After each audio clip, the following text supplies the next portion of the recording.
In field ed, one of the things that we often are talking to people about is what is supervision, and how do you get your head around how to deliver supervision for students. And I wondered if you could tell me a little bit about how you might explain supervision to people who might ask you that question. Sure. Look, from my experience as being as a field educator, to somebody external to the placement, so providing the social work student support. Look, the simplest explanation would be it's a working alliance, or it's a learning alliance between myself as the supervisor and the supervisee. Okay, so can you kind of elaborate on that a little bit? Yeah. Look, Michael Carroll, who writes prolifically in this area, talks about 4 main tasks for supervision. So whether it be professional supervision or clinical supervision, or in your case, or our case, fieldwork supervision. So he talks about it being the first task being one of there's an educational component. So it's that direct teaching role. So sometimes students will say, look, I really don't know how to do that. And so I would say, well, in your situation, this is what I would do. So it's very much informing, educating. Then he talks about a supportive, restorative role that happens as part of that working alliance, which is really just checking out how the student's going. What are their challenges? What are their successes? What are they finding tricky? And supporting them probably very much in a strength-based way around their placement. And the third one would be that kind of nuts and bolts administrative task that has to happen in supervision. So documentation, policies, the sorts of things that really can't move or be interpreted, they just are. So students need to know what they are from a social work perspective. Would that include talking through things like case note recording and stats recording? Yeah. And the final one, and I think probably from my perspective, Natasha, it's probably the way I work, which is very much from a reflective task that he refers to, which is very much getting the student to talk about their process. What are they learning? What do they want to learn? What aren't they learning? What feels overwhelming? And getting them to talk that through. Look, and it's, even though I've talked about 4 tasks, often you're doing all of those things at once or in the same session, or sometimes you don't do any of those things at all. So I was going to say that sounds like a lot to fit into a supervision session. And I know, Jill, that you've provided supervision one-to-one and also in a group setting. So what are some of the differences about providing supervision in a group setting? Look, I think, and it's again something Michael Carroll reinforces, is that the learning alliance is the purpose, but it's a relationship between the two that really makes it happen. So obviously if it's trusting, respectful, and the student believes that supervision is purposeful, then it'll build on that relationship. And the reason I mention that in relation to comparing the two, I wouldn't say that the relationship is so integral in group supervision, because often there's maybe 10 students in the room. Yeah. And I might use a different model, so I might use a critical reflection model in group supervision. But I think the sorts of things that are talked about the commonalities are probably the reflections that happen, maybe some administrative things that the students might raise. Can you focus on different things in group supervision that maybe you wouldn't focus on in one-to-one, or they're similar sorts of I think they're areas? similar. I think students tend to bring much the same sorts of dilemmas and challenges. Again, it's often the time we get to spend on each. So in one-to-one supervision, I really do, invite the student to use that time to address the sorts of things that they want to get out of that supervision session. Yeah. When somebody comes to a group supervision session, they may not be presenting that day, or there may be other things other students need to talk about, so they feel like then they have to take a back seat. But again, I think that's a really good set of skills to learn. Sure. Yeah. Yep.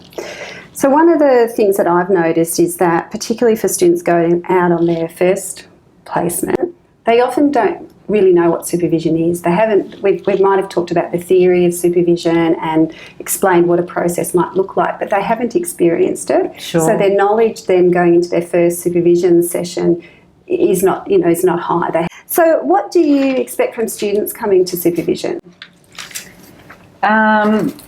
Look,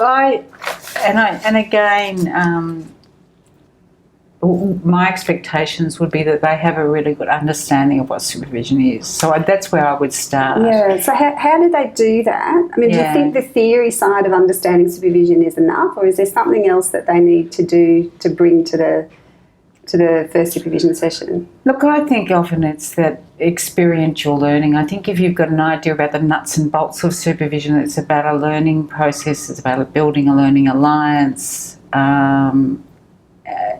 I think then we can start with, okay, how are we going to do this together? So the sorts of things that I prioritise is, have they had supervision before, what worked, what didn't work, and what would we do more or less of.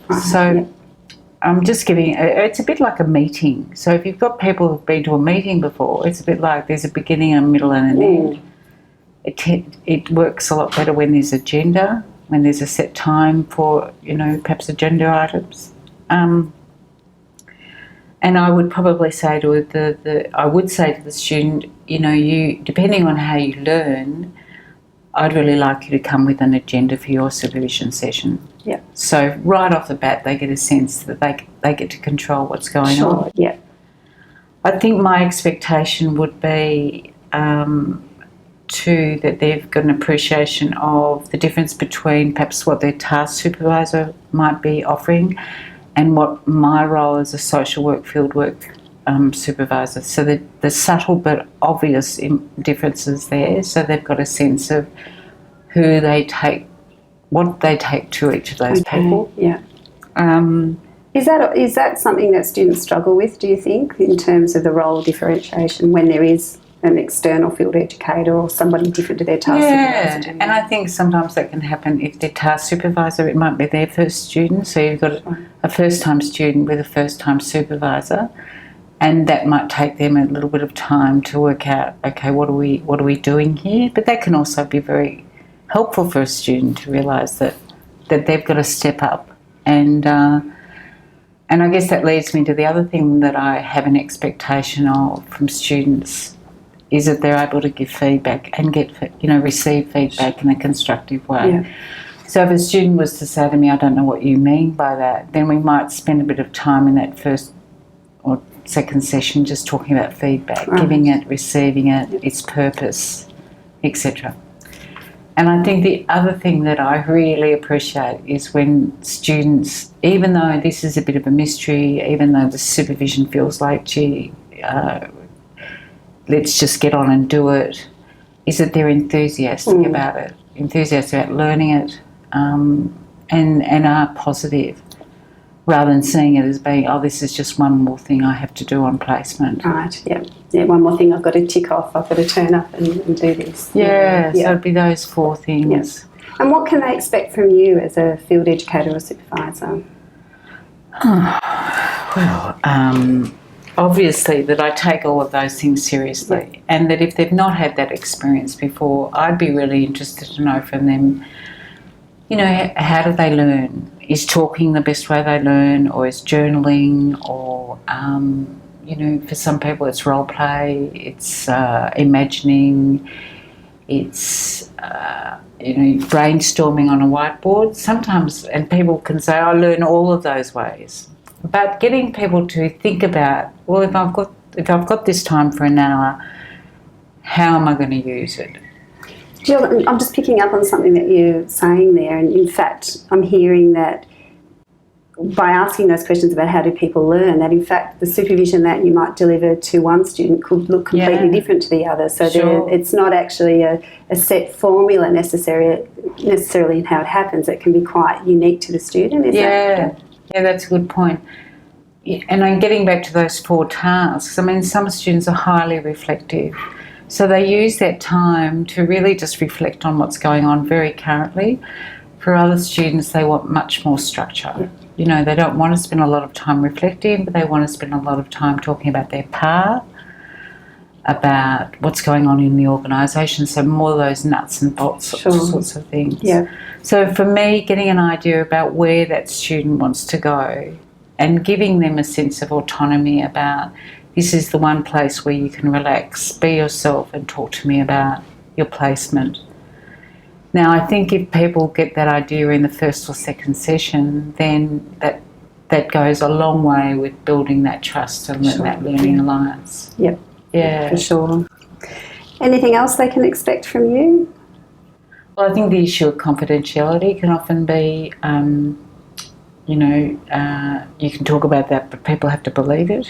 That what is said and understanding it, what are the sorts of things that they might alert me to that I might need to talk to their task supervisor about or their liaison person about.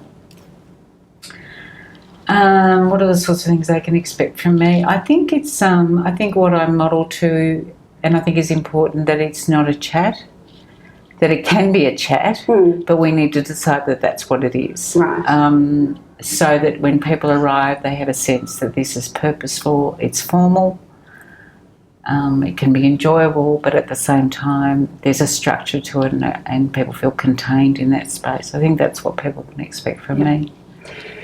So in your role as a field educator, you also have some, if you like, power in relation to rating how the student's performing on placement. How do you explain that in supervision? How do you talk that through with the student so that you can build this trusting relationship where you've got an alliance, as you've described it? I think that's where the feedback for me comes in. So if I've got a continual feedback loop with a student where I'm hearing from them about how they're travelling with me, how they're travelling with other supervisor, how they're travelling with the organisation. If that's organic and it's developing, then there's this I'm constantly getting a sense of how they're travelling.